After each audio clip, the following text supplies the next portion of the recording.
Defense ministers and government officials from 32 countries will gather in The Hague on Tuesday for the NATO Summit Defense Industry Forum.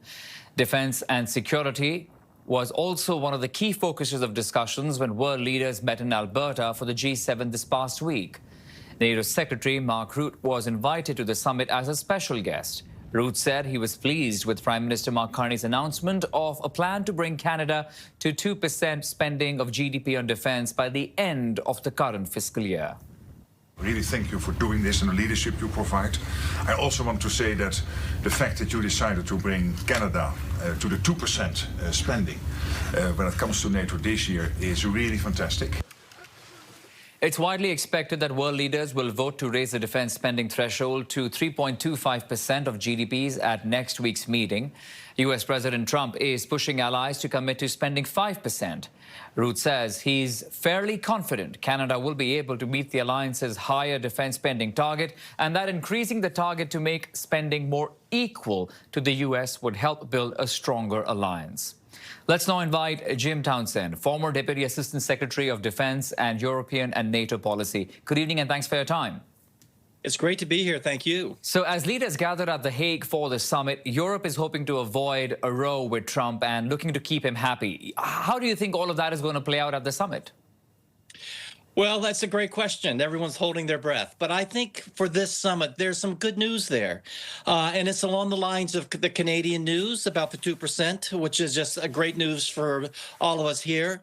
But also other nations not only are going to be able to top 2%, but are making progress towards even the 3.5%. Some are even at 5%. So I think when Trump arrives in The Hague, Mark Rutte will be able to give him a story that of nations stepping up and that the concern that the U.S. has had about burden sharing has been understood.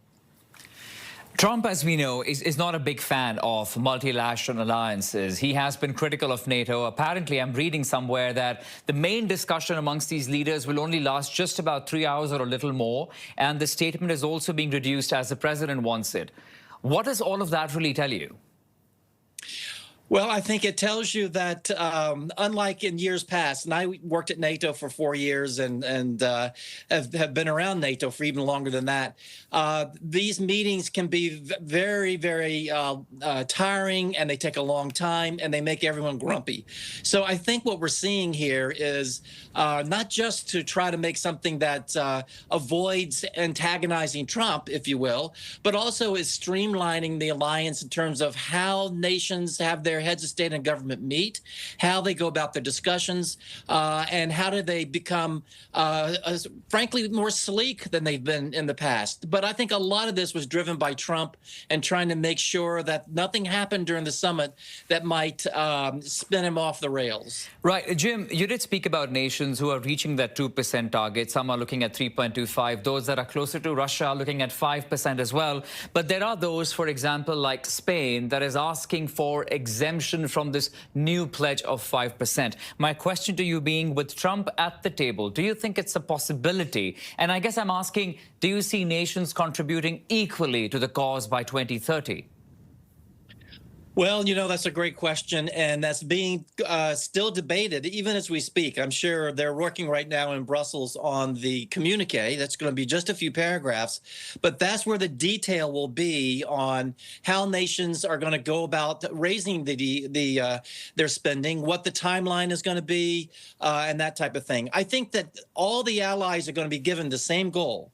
But I think to help some allies, and Spain has certainly been leading the camp that says it needs some help, but to provide that kind of assistance, they're going to have to give a longer timeline, which is going to be fought by those who have already reached 5%. They're going to say, no, we need it now. We can't have you take 10 years.